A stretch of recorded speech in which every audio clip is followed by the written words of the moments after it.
ketika saya mendekati usia 70 tahun. Sahabat, fase kehidupan setiap orang pada umumnya melewati masa bayi, remaja, dewasa, dan akhirnya menua. Setiap fase memiliki fokus dan prioritasnya masing-masing. Ketika remaja, mungkin fokusnya pada pendidikan dan pencarian jati diri. Ketika dewasa, mulai berfokus pada karir dan keluarga. Dan ketika menua, kembali berfokus pada diri sendiri.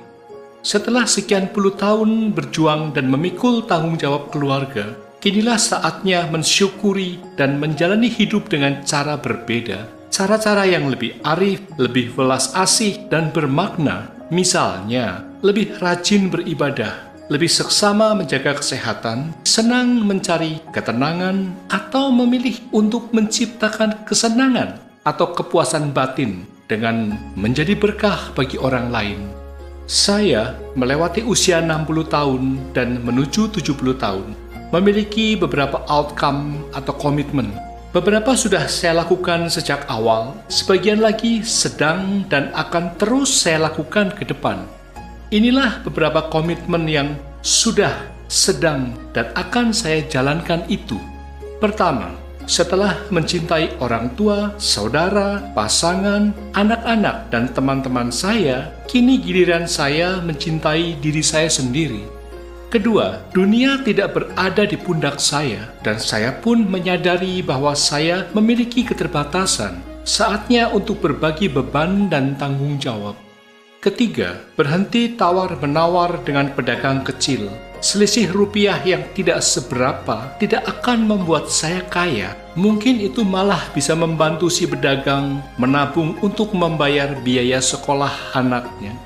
Keempat, selalu memberi tip kepada pelayan restoran. Uang ekstra yang dia terima mungkin akan membuatnya gembira dan lebih semangat bekerja. Kelima, sabar mendengarkan cerita orang tua, meskipun mereka telah menceritakannya belasan kali. Itu dapat membantu mereka menyusuri jalan kenangan dan menghidupkan kembali masa lalunya. Keenam, tidak terusik maupun mengusik kesalahan orang lain. Tak ada manusia yang sempurna, yang luput dari kesalahan. Bagi saya, ketenangan lebih berharga ketimbang kesempurnaan. Ketujuh, memberikan pujian dengan tulus. Pujian adalah penambah suasana hati, tidak hanya bagi penerimanya, tetapi juga bagi saya sendiri. Sebaliknya, ketika saya menerima pujian, cukup mengucapkan terima kasih dan tidak perlu merasa jumawa. Kedelapan, lebih berfokus menjadi pribadi yang lebih baik dari hari ke hari ketimbang berfokus pada penampilan. Jadi, setitik noda di baju tidak akan mampu mengusik saya. Kepribadian lebih berbicara daripada penampilan. Kesembilan, menjauh dari orang yang tidak menghargai saya. Mereka mungkin tidak tahu nilai saya, tapi saya tahu siapa diri saya. Dan bukankah hidup sebaiknya saling menghargai? Kesepuluh, alih-alih berpikir untuk membalas dendam ketika dihina atau dizolimi orang, saya lebih memilih untuk bertahan tidak melakukan hal yang sama pada orang lain. Kesebelas, menghargai emosi saya sendiri. Saya tidak malu untuk mengekspresikan rasa sedih, gembira, kaget, takjub, dan seterusnya, karena emosi itulah yang menjadikan saya manusia seutuhnya. Ke-12, tak perlu memiliki banyak teman, tapi tidak saling care dan menghargai. Cukup beberapa sahabat saja, namun yang bisa membuat saya merasa senang, tenang, dan bermakna. Ke-13, lebih baik melepaskan ego daripada memutus persahabatan. Mengutamakan ego dapat membuat saya jauh dari sahabat. Dengan menjaga persahabatan, saya tidak akan pernah sendirian.